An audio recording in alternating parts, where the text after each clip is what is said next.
Good morning. We have a little problem here. I was driving a truck last night and picked my son up at school, and I shut it off in the parking lot and went to restart, and the gauges went haywire, and all I could smell was smoke, and it stunk. The battery was totally dead, and I came out and the alternator was smoking. And if you can see inside the windings there, they're all burnt. They were copper looking. And so I got a jump start, and it started right up, and I was worried that, it smoked the wiring, but I made it home. It made a humming sound, different kind of sound. I didn't know if it was a bearing or not, but it couldn't be a bearing if, the alternator was smoking. So I put a trickle charge, disconnected the battery cable, put a trickle charger on it overnight, and let's see what we got for voltage here. See if I can clip this in there. Hard to do one hand. Set you on the tripod here. So it's a little Schumacher. I think it's only 1.5 amp or 2 amp trickle charger. Left it on. It's been on for about, I don't know, 12 hours anyway. And see what we got for voltage here. Everything's in an awkward position. I wanted to see if the battery was good. This is a 1000 amp Everstart. I got it from Walmart. 14.66 volts. The date on it's June of 20. And I paid a good buck for it, but I wanted a big battery for all the accessories on this. So I believe the battery's fine. And, sometimes I think a alternator could get shorted, whatever, and melt down a battery. But I acted quick, got it disconnected. So I'll set this aside. And I've got this, had this 100 years. This is a Milton high range battery tester, and I'll go ahead and disconnect this battery charger, and I didn't want to put a high amperage charger on this. I knew it was totally dead. I wanted to bring it back slowly. That's the best way. And this battery charger is a little Schumacher. Works pretty good. Yeah, it is a 1.5 maintainer, 612 volt. It's automatic. The thing works great. And what I want to do is just quickly test the battery under load. So you put your positive on. This is just a quick test. It's not totally accurate, but if your battery can hold voltage for a few seconds, then it's probably fine. And I don't want to run the battery down, if you can see that. Let's see what we got here. Maybe it's not real accurate. It says 10 point some volts here. This has been sitting around a while. 10.5, jiggle. That's why I like electronic things better. So we're on 12 volts, says 11.5 volts. We'll load it. Yeah, this isn't accurate. It's holding right there at 9.2. See how hot that gets? Smoking red it'll get, and then you let go and it jumps right back up. This battery's fine. It looks like this needle's out of adjustment, because when it's parked like this, it goes way down below the 8 volts. I don't know if there's a little set screw in there, but I try to keep this in the toolbox. Everything's got a battery anymore. Okay, so what I want to do next is I'll go ahead and hook this cable up. See if we get any major sparks out of it. Sometimes the headlights pop right on. Yeah, they are. So I'll have to tighten that up, and that's a little 8mm. Let me grab a wrench. I grabbed a socket here. I just want to get these connections snug. And of course I looked up an alternator, and they start at 250 and go up. But this alternator if you can see it, has been replaced. I think I did it about a year and a half ago. It wasn't smoking, but what was happening is I go out in the morning and it wouldn't start. I did that several times. I think it's a 150 amp alternator. I believe it was AutoZone Duralast brand, I think, that I purchased. And I think it has a 2-year warranty or something on it, unless it's limited lifetime, however that goes. And but I went out to start the truck several times and it wouldn't start. I put a jump on it, starts right up, no lights on the dash, and it was charging. But the charging was, you know, wasn't like the old vehicles where when you first start it up, it tries to do a max, comes up at 14.6 or something. It would do like 12.9, start to creep up to 13. It was like slow reacting. And I did a little research and they said that was normal, that's computer controlled. Well, I hope we don't have a computer problem here. But that was smoking. The truck seemed to run okay. And no dash lights. The only dash light I have on is a tire pressure sensor. The left front needs a battery in the tire pressure sensor. I'll probably end up buying all 4 because it's annoying light, and then just reset them all and get them balanced again. But what I want to do is fire it up now and see what it's charging at. See if it's going to start smoking. They didn't want the old alternator for a core, so I took that into AutoZone. They put it on the machine. I watched them do it. It gives you a digital readout. They said the alternator was fine. I don't know. But I hung on to it. I can throw that on there to see if it's any different, and that might get me out of this predicament before I buy a new one. I just don't want to start throwing parts at this. Alright, I brought out my old meter. It's a little easier to test this here. So with it hooked up, I got 12.58. We usually want 12.5 volts. The charger was not turning green, so that means it was still charging. Let's fire this up and check, see what we got.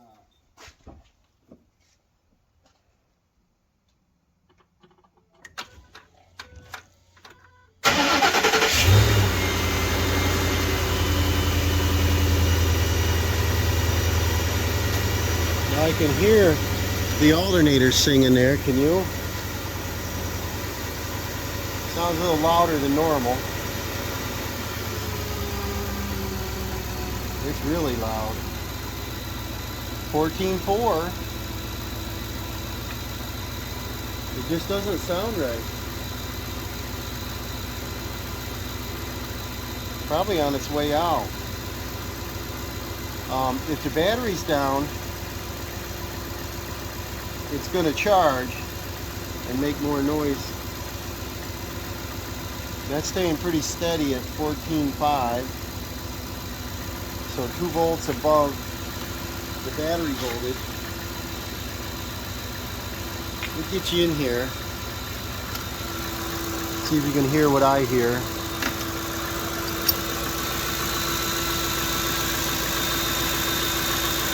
Got a recent new bell down there, and I put a tensioner on it. It was making a little noise last fall, I think it was. And these alternators hook on from the top, which is one of the easier installs. I think it's 10mm bolts on the side, and got to remember what it is on the top, on the front side there. I think straight down with one, and then it's got your alternator battery lead and then your field wire connector. But that's kind of what I heard yesterday, like a little whining sound.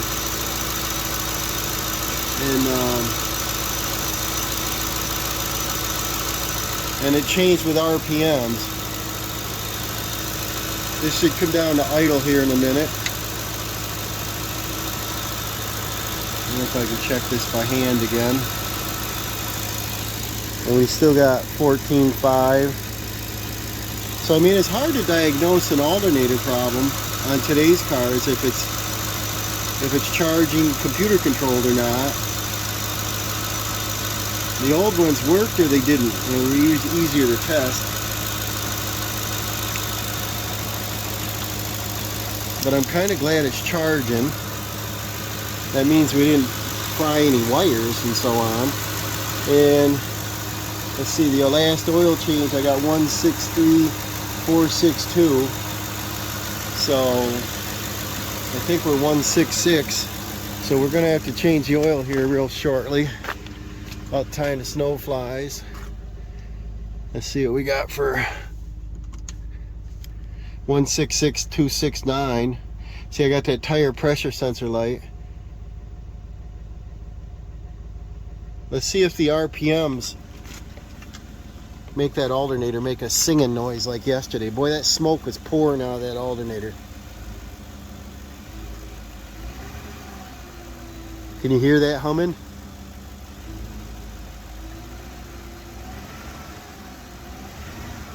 That's not terrible, but that's not normal from what I've had this truck for 5+ years.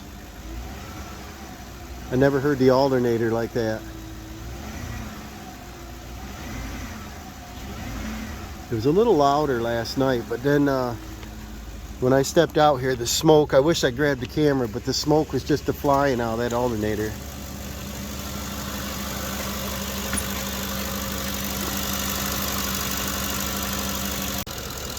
See, at idle, it pretty much sounds normal. I'm going to let it warm up here, and I think what I'm going to do, because, when I check the oil and I look in here on occasion, it's easy to see the alternator on top, and it wasn't burnt like that, and now it's black, and the smoke was just coming right out of there last night, and it smelled like wires burning. So I can't leave it on there. I got to have something reliable. I'm going to pull that off in there, probably put the old one back on. Been sitting in the shed for years, a couple, and I think I'll run this down to AutoZone and get it tested. And it's still putting out 14.5, which is normal. I think 14.2 to 14.6 is great. And but I can't have a breakdown. I'm going to get this engine nice and warm, so when I'm leaning in there, all the parts are warm, because it was cold last night. All right, I got the alternator that was in the shed, and it spins free. It's a Ford alternator. Got the Moco. Doesn't say how many amp. 9L3T10300CB.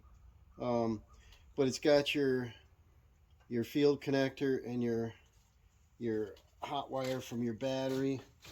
It mounts like this. It's got two, looks like 10mm bolts. You don't have to take them all the way out. It just sits down over, and then the bracket on top. So what we got to do first is I like to get my magnet out, my parts bucket magnet. Obviously disconnect the battery again first.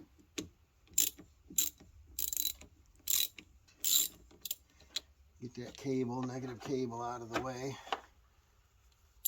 And then I think it's 10mm for most of it. I want to put a little fender cover up here, so a little easier to lean on. And got the air cleaner map sensor.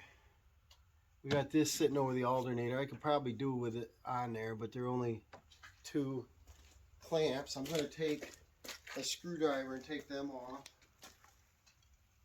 and then get this air cleaner housing right out of the way.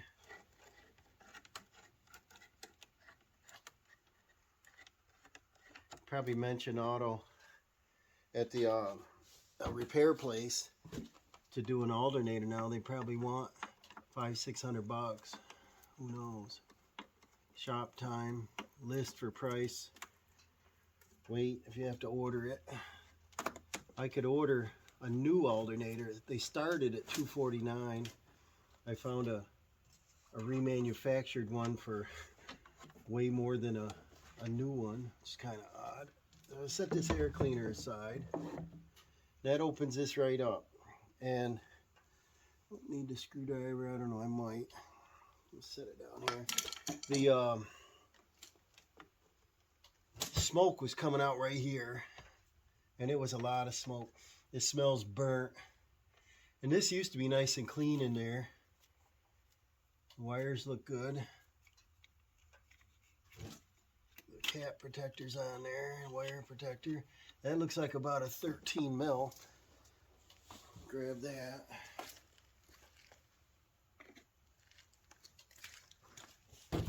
And it's smaller. So I got the wrong socket. No, it's an odd size. Might be 12 mil. Could be ½ inch. And 12 fits good. Disconnect that.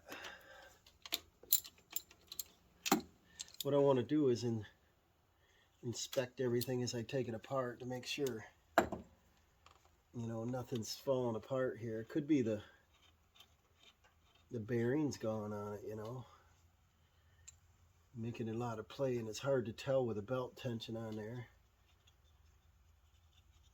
But because the battery's disconnected, we can take this off, throw it in my magnetic parts bin. I don't know, you get a vehicle with miles, it's either keep fixing them, which is normally cheaper than buying a new one, or buy a new one. I just can't see spending that kind of money. A lot of my trips are towing, loading, putting things in it, short run kind of stuff, and I just don't want to do that to a brand new vehicle. It just seems odd. I think it's abuse, you know. The connector looks good, nothing's melted. And what's this, squeeze or lift? I don't remember. They put them on the back side.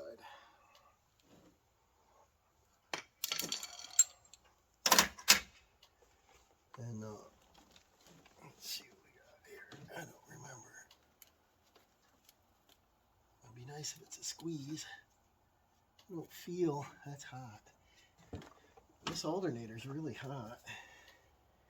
Really hot. The cylinder head, I can leave my hand on it. And this alternator is hot. So I think it's trying to full field or do something in there. It's got an internal short. I'm hoping there's something wrong with the alternator rather than something wrong with the wiring. I can probably lift the alternator up and see that connector. So that looks like a 10. This might be a 10 deep and a 10. And the front looks like a 10. And then we got to take the belt off. And so the tensioner's down here. And it looks like I got to go down on it. So I don't want to take the whole belt off, just take it off from that unit. But it made a chattering sound here a year ago or so, and I had to put a tensioner on there. It was just going crazy. The bearing was bad on it. And it wasn't hard to get to at all. Yeah, this goes down, so it's easy. Keep it right here. That away from the radiator. And I don't know, let's see if I can, yeah, it'll touch there, but I can get that loose. I could get out the air tools or the ratchet, but I don't think it's necessary. This looks pretty simple.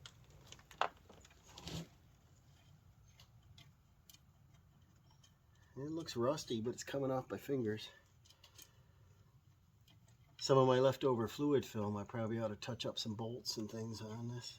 Oh, the whole stud come out. That makes it easier. And they hook into the, that's the thermostat housing. That's another, it's an odd place to put it to.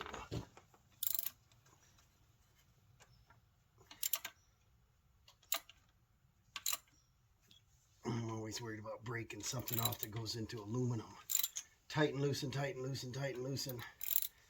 Sprays work if you can do it the day ahead of time. They don't work right then. Looks like I can use the extension for the rest of it. But the truck, you know, King Ranch, a new model, you're probably talking 70,000. I think this one, I still have the window sticker. I didn't buy it new, but I got the window sticker was 50,000.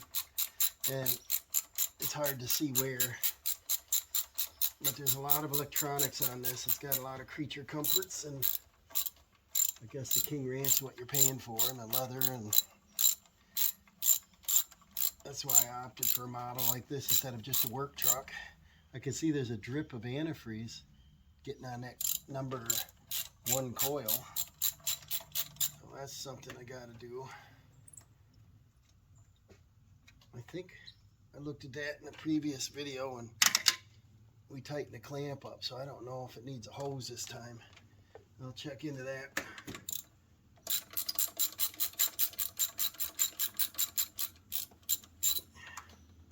I probably could have got out the old Ryobi ratchet. Zzz, zzz. That works pretty slick. But we're almost done. Got to loosen the 2 bottom bolts and take this one out. Figure out how that clip goes. That alternator is some hot. It shouldn't be that hot. The battery was charging all night long and it was almost full charge. Okay, now we got to do the bottom 2. And these we don't have to take all the way out.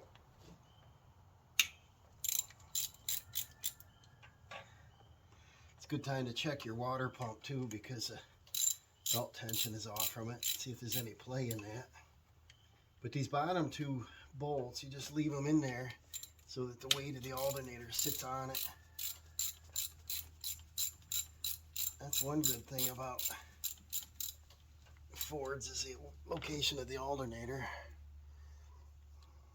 Makes it a little bit easy. So this bracket can come off. Smokin Hot Alternator.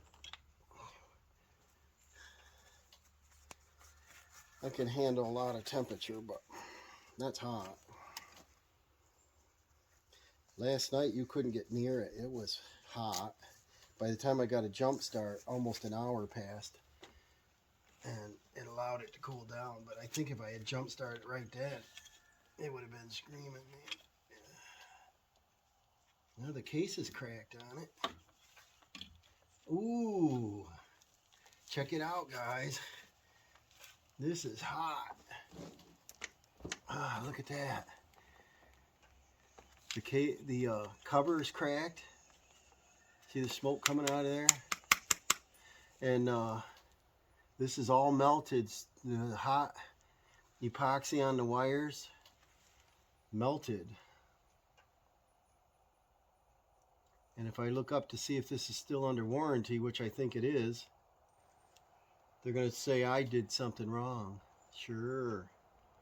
They're going to say we see physical damage. Well, how can it get damaged when it mounts down in there like that with a plastic intake right behind it? Nothing could get to it to lean on it or do anything. You watch when I go to try to get that warranted. Nope. Yeah, this clip is a push clip. Push in and pull. Maybe push down, push in and pull. Maybe not. That is hot, guys.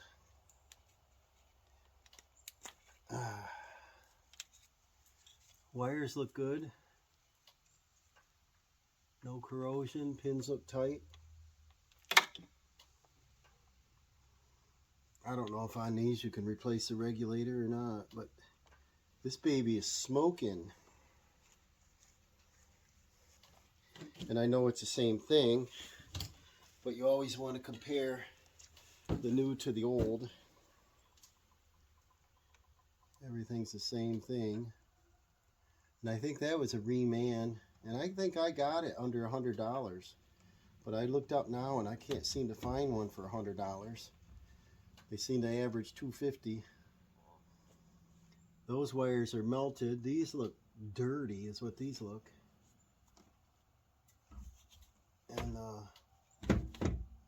let's get this alternator out of here. So it still charges, but it overheated.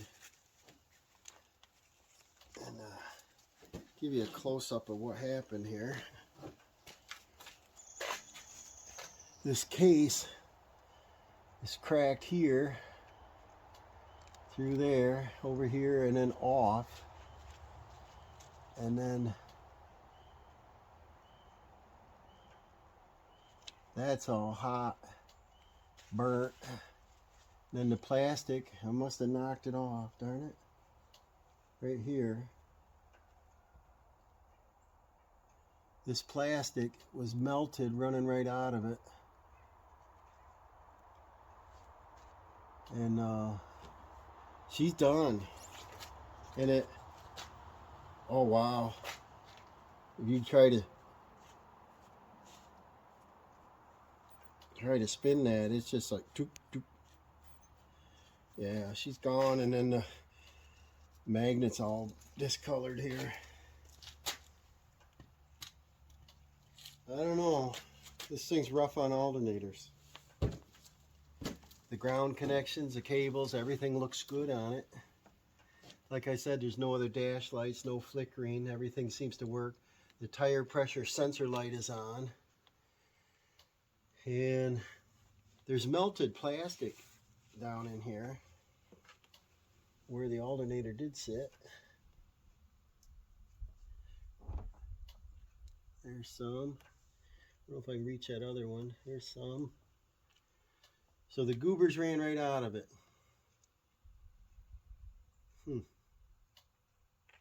There's leaves down in the intake, a couple of them. That's where the mice want to make a nest, right? I would like to be an engineer and design things different. I think things are oversized. I think there's a lot of waste on everything. It's just unnecessary parts.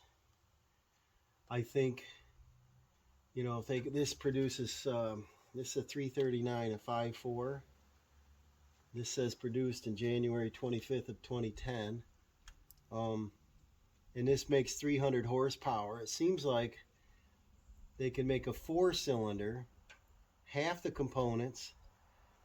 I know they already make them that make the same horsepower and much simpler to work on. Less exhaust, less intake, less injectors, less components, less weight. I wouldn't mind driving a 4-cylinder. It's got some power. Takes less oil. This takes more oil. A lot of weight, a lot of engine. Unnecessary, I feel. I kind of wish I could have got a 2011 instead of the 10, so I could got that 5.0 liter. I'm not real interested in the turbo models yet because they've had a lot of problems with them. But let's put this alternator in. And I think I can put that connector on afterwards, so we just set it right in there. Look how easy that is. A mounting bracket. Look how simple this is. It's harder to do one of these in my tractor. This little stud location is right here. I like working on a worm engine. It was cool last night. It was so foggy you couldn't see out here. I think it was 35. It's about freezing, but it's cool.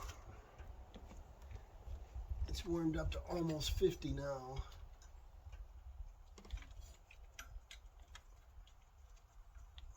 The pulley's got a little bit of rust on it. I think when I took it in the shed, it was raining that day, and I didn't want to spray it down like I should have, but the That should clean up in a second with the thing running. Get all our bolts back.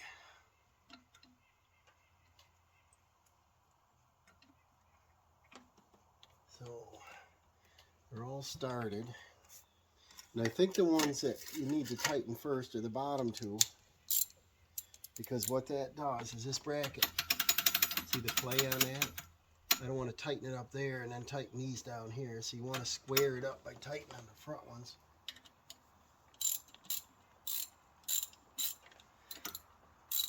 I'll just pull it forward and do it. Yeah, I see it moving around, so it's trying to center itself.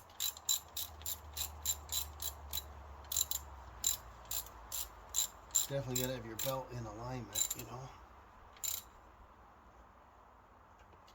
Get them snugged. I'm hoping this thing charges, because like I said, I ran this down to AutoZone, and they put it in a machine. It took a few minutes. It does an auto test, and it was spinning. I saw it, and it gave me a healthy report. But about that same time, I was having that trouble where it wouldn't start, and the battery was down, and it could have been something else going on that drawing the battery down. And I tried to do a load test on everything. I just couldn't come up with anything. So when I fired it up, and it was warm weather, when I fired it up, it was charging like 13.2 to, it wouldn't go up to 14. It wouldn't, you know, go to the max. And I was like, well, maybe she's weak alternator. 100,000 miles, you know. She's got 166 on it. I'm putting the original alternator back on there.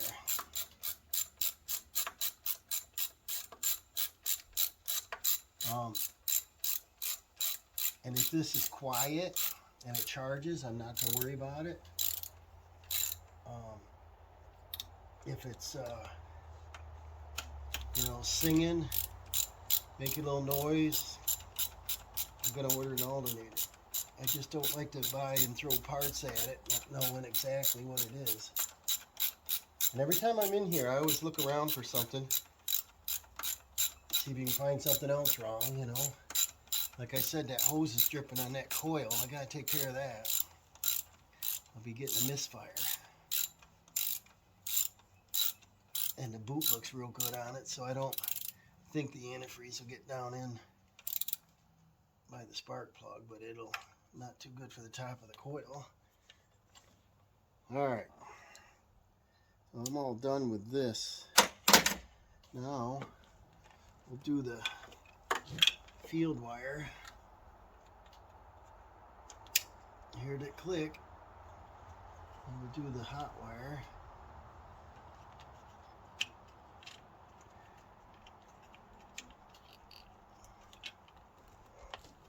The knot.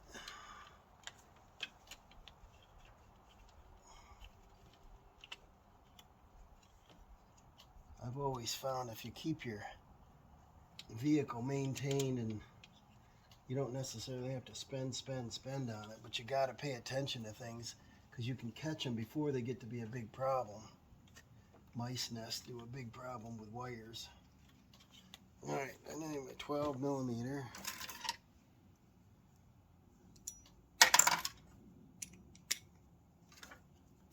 Then we can put the belt on it.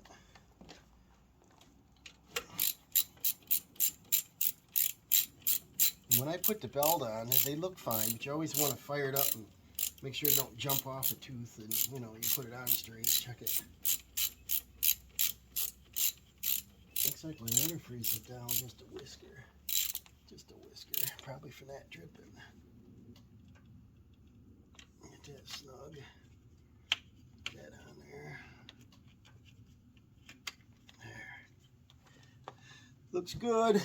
Now, get my junk out of here. Well, need that for the battery. Let's get the breaker bar. Put our belt on. Can't see my pulley, but you gotta put the 1/2-inch breaker bar and push down. Lift your belt up. It's super easy, almost too easy.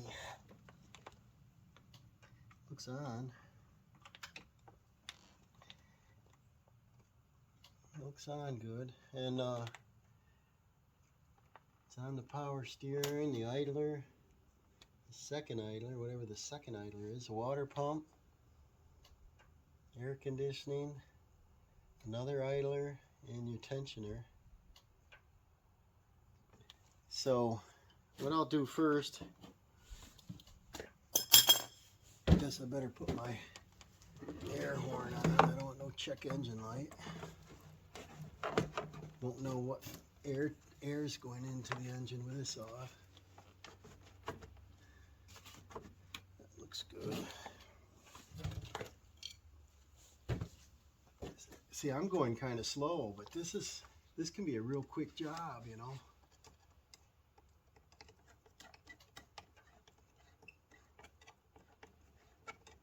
Every time you film something, it takes twice as long, but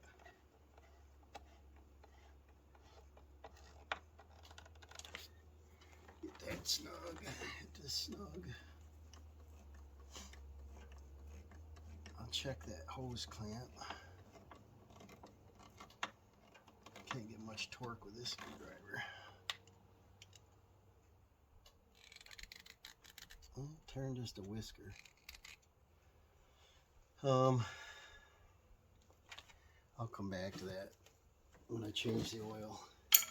Okay, so we're done with the tools here. Now we need to bump the engine over. Well, we're not quite done with the tools. We need the 8mm. And I think before I hook the battery up, let me check the voltage on it.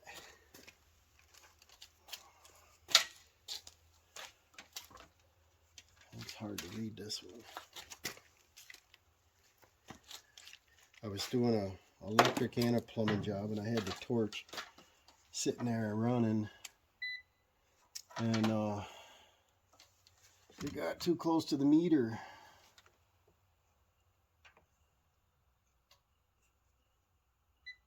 Select my range.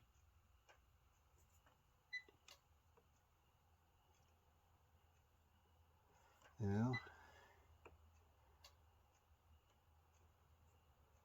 Yeah, I'm not getting any voltage here, guys. How come? 1.9 volts. That's not right.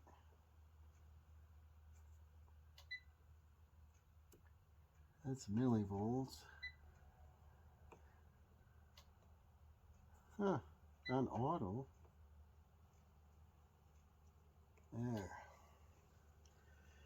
Seems like the meters ought to be all automatic. Okay, so we got 12.94 volts. Now that's really, really good because it's not hooked to anything, and I did a drawdown on it. So if the battery was no good, it'd be down like 12.2, 12.4 lower. You know, it's a 12.5 volt battery. You want at least 12.5 volts. So now we tighten this up. So 12.94 volts. And we're going to bump the engine. Turn it over just a little, just to check our belt. Make sure we put it on properly. Everything's out of the way.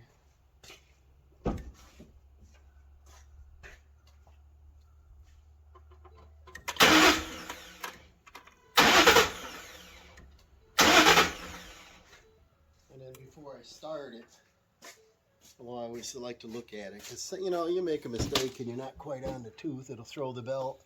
If you start it up, it'll rip the belt, and it's a pretty new belt. I think I put a Danko on there. It's on, looks good. So let's fire it up. Fire it up, fire it up, fire it up, Terrell.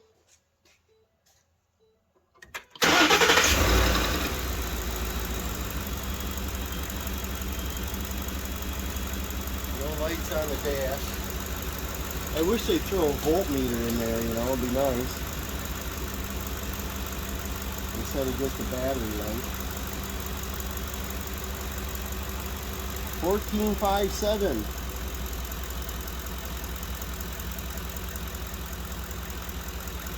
I don't hear any noise out of the alternator.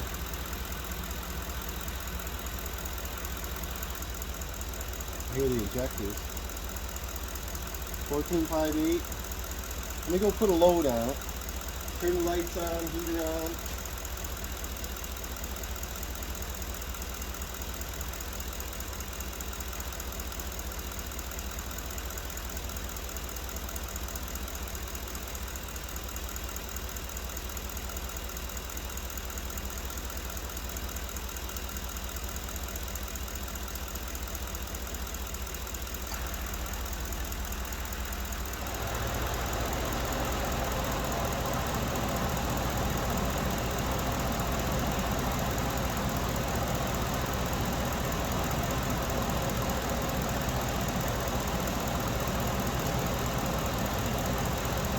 Got everything cranking in there, so it's drawing a lot.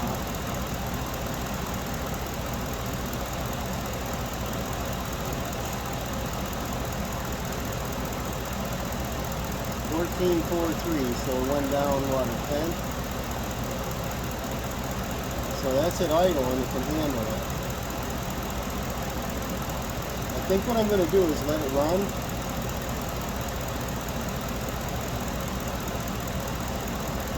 See if the alternator gets hot. That'll test anything else out in there.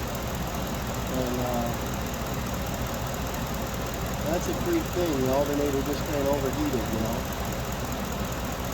being a year old or whatever. I'll see if I can find the receipt where I purchased it.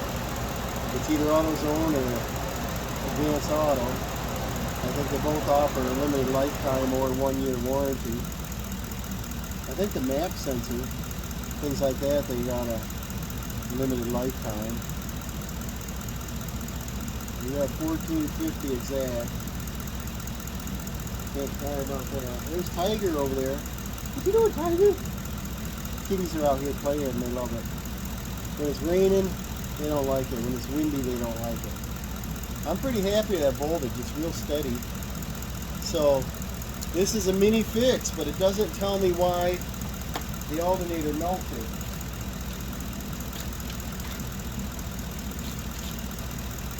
And this is still hot. I mean, I'm not kidding. I set it here on the driveway and it's a little less than 50 degrees outside here in the morning. And that alternator should have been cool. It is now. So this is, see the bluing on that, how hot it was? And gunk running right out of here, run down into the intake. And then this does not spin free. Goes a little bit, almost like you know, a magnet. Wonder if the bearing is gone in it. I'm going to find out if they'll warranty it. If not, I might tear it apart and see if I can find what's going on. Squirrel's over there. How you doing, squirrel? Kitty. But this is all melted inside there. It just popped right open and it's so hot. See the goobers running out? So it's not from abuse. I did not break it putting it on and run it a year or two like that. It's sitting next to the plastic intake, mounted that way. Nothing could have hit it. Oh, it's just a bad part by the looks.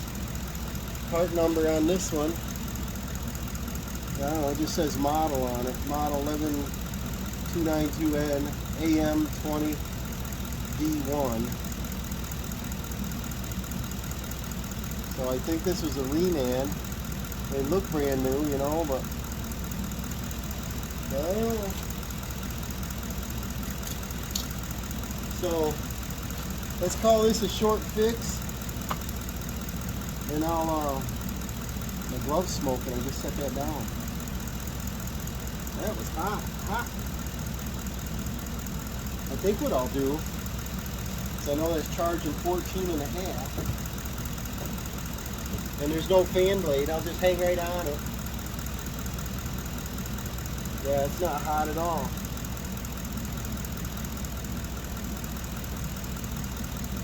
Probably the cylinder head's hotter. Definitely the cylinder head's hotter than the alternator. definitely. If you guys got any ideas why that might have overheated, could you throw that down in the comments? And you know, why that would have, it was smoking coming right up out of here like the engine was on fire. And I was driving the vehicle. It was driving fine. It was towing a trailer, but it was driving fine. I pulled in the parking lot, no lights on the dash, shut it off, waited just a little bit, went to start it, nothing. Click, click, click, click. I was like, wow. And the smoke was just a bellering. The battery was totally dead. It was also like an instant short right to ground, you know. So leave that in the comment box. Hit the like button if you like it, the content, and remember to subscribe. Hit that notification bell so you can see some upcoming videos. Hit that like, and we'll see you on the next one. Hopefully we won't be spending more money on this, other than the little drip on this hose. It's not wet now. It's a little antifreeze, so I'll be checking that connection. Maybe I'll just get a shark bite type fitting and put in between here and take the, this is just a flush system I put in here so I could flush it, and it's plastic. Maybe the barbs aren't, you know, really that good on it. I'll put a metal one in there because I don't want that leaking on the coil. And we'll see you on the next one.